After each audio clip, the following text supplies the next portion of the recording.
Alright, my name is Carl, and I'm a student in the electronics and computer engineering and the robotics automation. And this is the my open house project for EET 256. What I have here is the program that's pulled up is a SIMATIC HMI station program. What I have on here is I create what my screen is going to be over on the HMI screen over there. I have to make sure that I set tags so that it knows where to look for the specific values from the PLC. And I'm using a Siemens PLC, and okay. This is your kit right here with all the SL300.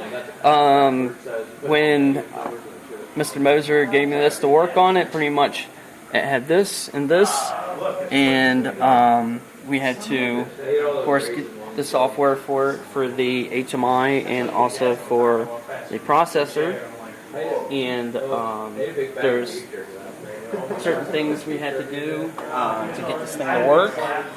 In the SIMATIC Manager, there is here's my HMI that I added to it to add to the manager, and I have the OB1, which is the main block, and the function block here.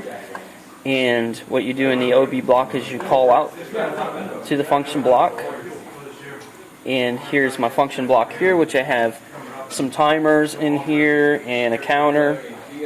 And what I'm going to do in my process is to view the value of a specific timer. And of course I have my OPC server here hooked up through my network over here through the switch. And this is Wonderware? Yep, this is Wonderware here. It's being interfaced to, and here's Kepware. And sort of the Kepware is sort of the in-between between Wonderware and the Siemens processor. Right. So what I can do is, here's my start button. If I press start, I can see my values from that timer, and also see the timer on here counting down at the same time. And also over on my HMI, you can view the timer up here going down. Now this is a touchscreen panel. Yeah, can you control things over here too? Yeah, sure. Once this is timed out, we'll hit the time reset here, and it'll actually, I have it set so as soon as this thing goes to 5, it'll set it to 0. So once it times out, I'll hit the reset button. And you can tell over here my green light's blinking because the thing's running, my top one.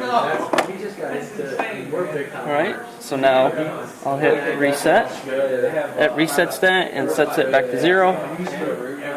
And green light comes back on. And so I interface, get everything to communicate with each other through the switch, and also through,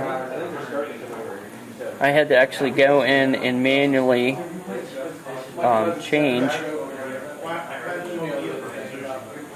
where I wanted the IP address of the computer. So this one's 192.168.1.110, and this computer over here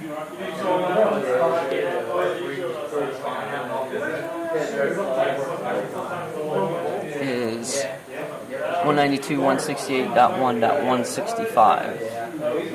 Okay. And so I was able to have everybody on the same network so that I can view the timer from the Wonderware and also from the HMI. Okay, now the timer right now is controlling some kind of a valve right now. Is that what you have in your picture behind here? Oh, yeah. It could be emptying out something in the valves here. Maybe there's a process, maybe there's an output here to shut this off and empty it out.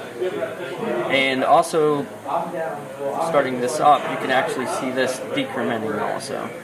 Now what do these numbers here represent? These represent the actual timer values, but as you can see, they're greater than, they're down farther than what they really need to be. They're only by seconds. Right. So you're talking 20 seconds, 19, 18, so you got tens, hundreds, thousandths of a second. Right.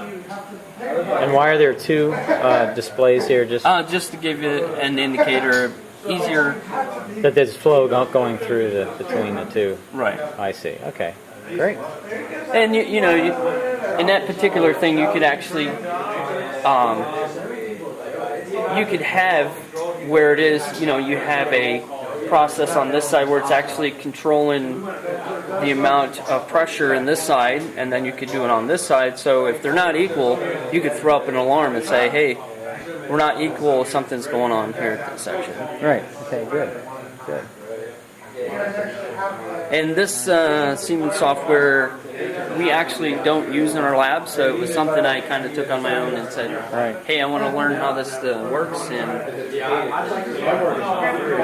And I've had a lot of help from Mr. Moser, so he's helped. Great. All right. All right. Thanks, Carl.